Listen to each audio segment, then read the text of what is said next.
And now we'll go on into the sight-in process with the Riflescope.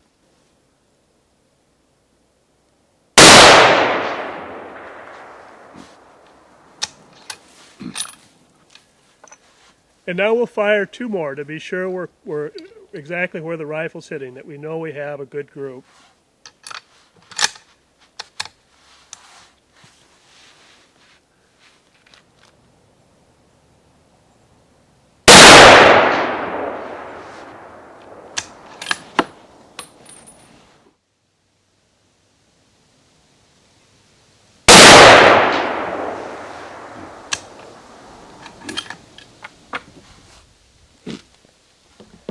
Okay, now I'm going to take a look through my spotting scope here and see how that group printed down there on the paper.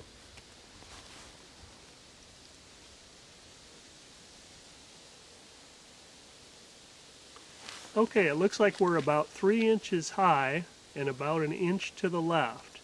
So the next point here is I'm going to make an adjustment on my Riflescope. Today we're sighting in at a 100-yard distance, which is a very standard and common hunting distance. If you hunt out in the western states, you might want to consider perhaps sighting in at a longer zero. 200 yards is a little more preferred out there. But for many shooters, 100-yard zero is a preferred setup. What we'll do now is dial in that correction. So we have to drop our point of impact 3 inches. The first adjustment we'll make is our elevation. That's going to equate to approximately a 3-minute of angle adjustment on my Riflescope. At 100 yards, 1 inch is equivalent to 1 minute of angle. And the numbers that are scaled on these turrets are in minutes of angle. The top of these dials and the side of the dial, you'll have a little arrow here. And on this particular knob, which is our elevation knob, it either turns up or it turns down. On the windage knob on the side, it'll either go right or left. That's the way you want to change your point of impact. So if I want to bring my bullet's point of impact down, which is true in this case, I want to turn that knob in the direction of the down arrow. Again, we had 3 minutes, so we're going to bring that down 3 minutes of angle on this scope.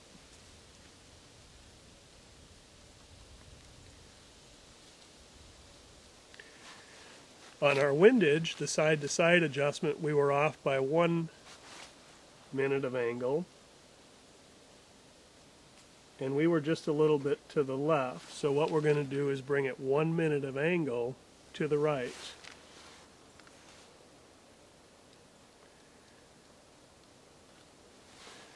There's our first adjustments. Now we're going to fire another group. We'll see how the rifle does. We'll see, hopefully that point of impact will be changed and we'll be very close to our preferred zero here.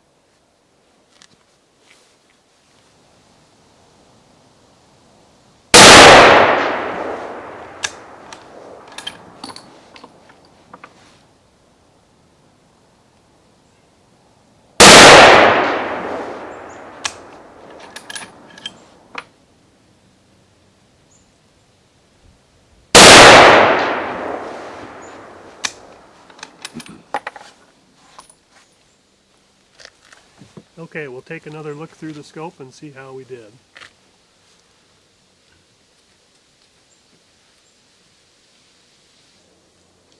Okay, we're still just a little bit low, so I'm going to make one other adjustment here and we'll finish this up. Our windage looks right about on the money, so we'll dial in one last adjustment here.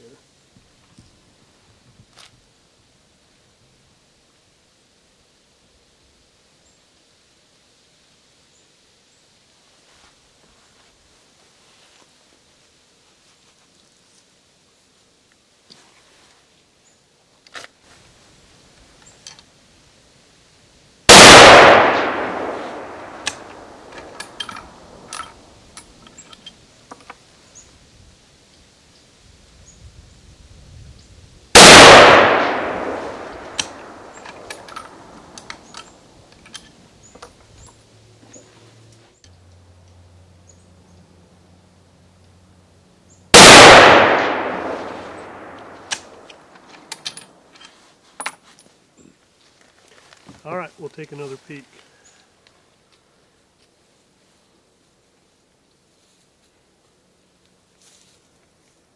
Alright, looks good. We've zeroed out, we've shot a 3-shot group right over the zero of the target. So at this point we're happy with this adjustment. This is where we'd like to leave the rifle at with this particular load and ammunition. Now the technique I've used here has been to shoot the rifle, observe the group. I look at my target, I can see that I'm off by a certain amount of inches, and I dial the inches into the scope. There's another simpler way this can be done as well, though it does require a very, very solid rest, solider than a simple bag like this. If you do have a absolutely rock solid rest and you're certain that your rifle cannot shift or move whatsoever, the other technique involves shooting a group on the target and then looking through the scope here and simply turning these turrets until your crosshair intersection moves over on top of that group. The key thing is to do that, though you do have to have a very, very solid rest. If the rifle shifts while you're doing that, it's not going to work out for you.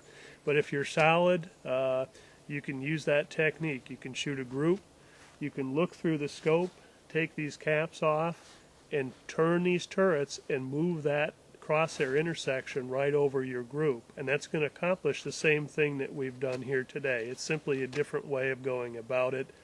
I'm not shooting off a solid enough rest today to do that style, so I'd prefer to observe my minutes of adjustment and calculate that and do it, but either way will work just fine. If you'd like more information about our Vortex Riflescopes, please give us a ring at 800-426-0048 or visit us on our website at www.vortexoptics.com. Thanks a lot and see you next time.